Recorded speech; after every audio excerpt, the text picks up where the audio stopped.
This is Danny Riley for today's closing print, reporting from the cave. Now, overnight, what we did is we said, like in the original video, we got it out late, that we thought that the futures would sell off overnight. They did sell off a little bit, but they rallied sharply overnight. The S&P was up 13 handles on the open. But what happened was that all the buying power that would normally be associated with after the 8:30 open had already been used up. S&P sold off. Late in the day, they rallied. We saw that they were going to rally. I said we got long at 51.5. I think they had a 48 low. The futures traded up to 63, 61, 63. I said that they would. And then I said they'd pop again. They popped up to, I think, not 63. Wait. Yeah, up to 63, and then went to 66. But late in the day, failed. The MOC came in by 218 million on the New York Stock Exchange. But you could easily see that there were sellers coming in on Bookmap.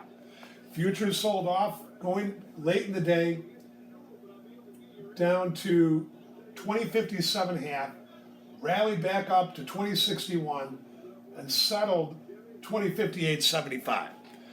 Total volume, we have a total, it's a little better, 1.78 million minis traded.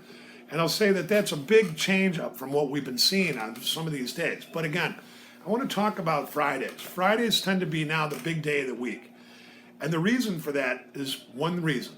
They're called weekly options expirations. And that's really what's been controlling these Fridays. Now, the question is the Pitbull's Thursday, Friday low going to come into effect? A lot of times that these lows do happen on Fridays. So while we did have a decent bounce off those lows today, I can't rule out another retest of that low.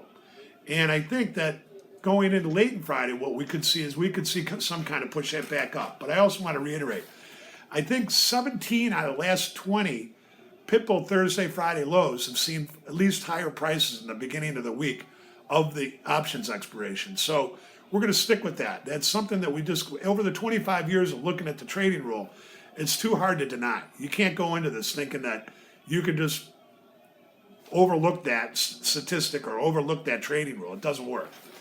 In a little bit of a longer term picture, I think the S&P, I've been saying this, the S&P's got to either start breaking down under 2030 significantly. You got to get a nice weak close under 2030 to continue down a little bit, or you've got to get a push above the 2083, 2085 level to get back up toward 2104. And then when you get there, there's nothing but buy stops above. And again, there'll be nothing but sell stops under the 2029 level. But right now, I just don't get the feeling that anybody really wants to move this off step. You know, we're in this narrow trading range. People get long into the rally. The sellers come in, push the futures down. People get short into the decline. They put in buy stops. The buy programs come back in, squeeze everybody out on both sides. What the Pitbull said today reminded me of something that we haven't talked about lately. Is really, this is very, very, very much a water in the bathtub type trade. So where are we at? I don't know. We're stuck in the range. And at least there was a little bit of pickup in volume today, but overall, I don't see much going to change.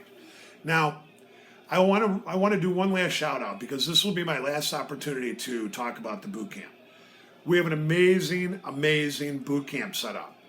And I really urge you guys to jump on this. I think the total cost is $9.20 a day. And I'm going to reiterate this both to YouTube and to my followers on Periscope that during that week, I'm going to be committed to working with the people in the boot camp and getting the word out about what MrTopStep, what we feel we do well at MrTopStep, which is 1, educate traders, 2, trade live, and 3, try to help people make money, and 4, not to charge a lot of money. I don't believe in any of this crap where you're spending 10 grand for a class or you're spending $10,000 for a lifetime membership to some chat room. It's not worth it. It's not worth it. How do you know that in 10 years you're going to still be trading? So take this one day at a time, traders. I know that there's a lot of guys that are successful out there, but more and more as we move into the summer, I think the volumes are going to drop. And again, I'm going to say right now the volumes are averaging about 1.1 million, 1.2 million contracts a day. I suspect, and I'm going to say it right now, by the middle of July, that number will drop under 7, I'll say under 800,000 down to 750,000 a day. At that point, I think you'll be better off going swimming in your pool and taking a ride on your bike than sitting around trying to jam these S&Ps up and down. But that said, I'm going to close it out like that, and I'm sorry, guys. My YouTube followers, I know you're saying, why are you not doing more videos? I'll be very honest about it. It's called technical difficulties, and it's mostly in my head. I play around with this Apple. I miss putting in something, and all of a sudden it asked for something else. I did a bunch of videos. We couldn't get out. John in Chicago has been working on it. We're going to try to get back on it, but I want to reiterate something.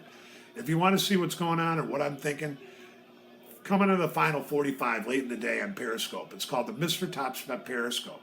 And we are working on a lot of really, really cool stuff here. We're going to be opening up the European trading room for free. You will be able to get into MrTopStep's trading room, and for the European shift, it'll be open actually all day.